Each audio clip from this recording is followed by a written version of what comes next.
ಇನ್ನೇನು ವರ ವಧುವಿನ ಕೊರಳಿಗೆ ತಾಳಿ ಕಟ್ಟಬೇಕು ಎನ್ನುವಷ್ಟರಲ್ಲಿ ವಧು ಮದುವೆ ಬೇಡ ಎಂದು ಹೇಳಿದ ಘಟನೆ ಹಾಸನದಲ್ಲಿ ನಡೆದಿದೆ. 3 ತಿಂಗಳ ಹಿಂದೆಯೇ ನಿಶ್ಚಯವಾಗಿದ್ದ ಅದ್ದೂರಿ ಮದುವೆಗೆ ಇಂದು ಹಾಸನದ ಆದಿಚುಂಚನಗಿರಿ ಕಲ್ಯಾಣ ಮಂಟಪದಲ್ಲಿ ಮುಹೂರ್ತ ಫಿಕ್ಸ್ ಆಗಿತ್ತು. ಮುಂಜಾನೆಯಿಂದಲೇ ಮದುವೆ ಕಾರ್ಯಕ್ರಮಗಳು ನಡೆದಿದ್ದವು. ಧಾರೆಯ ಸಂದರ್ಭದಲ್ಲಿ ವಧುವಿಗೆ ಯಾವುದೋ ಒಂದು ಫೋನ್ ಕರೆ ಬಂದಿದೆ ಅಷ್ಟೇ. ರೂಮ್ಗೆ ಹೋಗಿ ಮಂಟಪಕ್ಕೆ ವಾಪಸ್ ಆಗಿದ್ದ ವಧು ಹಸೆಮಣೆ ಮೇಲೆ ಕುಳಿತಿದ್ದಳು. ಇನ್ನೇನು ತಾಳಿ ಕಟ್ಟುವ ಶುಭ ಮುಹೂರ್ತ. ವರ ತಾಳಿ ಕೈಯಲ್ಲಿ ಹಿಡಿದು ವಧುವಿನ ಕೊರಳಿಗೆ ಕಟ್ಟಲು ಮುಂದಾಗುತ್ತಿದ್ದಂತೆ ವಧು ತಡೆದಿದ್ದಾಳೆ. ವಧುವಿನ ಹಾಗೂ ವರನ ಪೋಷಕರು ಕಂಗಾಲಾಗಿದ್ದಾರೆ. ವಧುವಿನ ತಂದೆ ತಾಯಿ ಆಕೆಗೆ ಮನವೊಲಿಸಲು ಸಾಕಷ್ಟು ಯತ್ನಿಸಿದ್ದಾರೆ.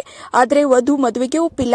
ತಾನು ಈ ಮದುವೆ ಆಗಲ್ಲ, ಬೇರೊಬ್ಬನನ್ನ ಪ್ರೀತಿಸುತ್ತಿರುವುದಾಗಿ ಹೇಳಿದ್ದಾಳೆ ಎನ್ನಲಾಗಿದೆ. ವರ ಅಕ್ಷರಶಃ ಕುಸಿದು ಹೋಗಿದ್ದು ಕಣ್ಣೀರಿಟ್ಟಿದ್ದಾನೆ.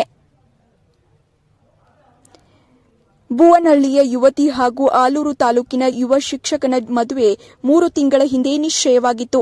ಆದರೆ ಯುವತಿ ಬೇರೊಬ್ಬನನ್ನ ಪ್ರೀತಿಸುತ್ತಿದ್ದಳಂತೆ. ಈ ವಿಚಾರವನ್ನ ಮದುವೆ ಮಂಟಪದಲ್ಲಿ ತಾಳಿ ಕಟ್ಟಲು ಮುಂದಾಗುವವರೆಗೂ ಸುಮ್ಮನಿದ್ದ ವಧು ಕೊನೆ ಕ್ಷಣದಲ್ಲಿ ಮದುವೆ ನಿರಾಕರಿಸಿದ್ದಾಳೆ. ಮದುವೆ ಮುರಿದು ಬಿದ್ದಿದೆ.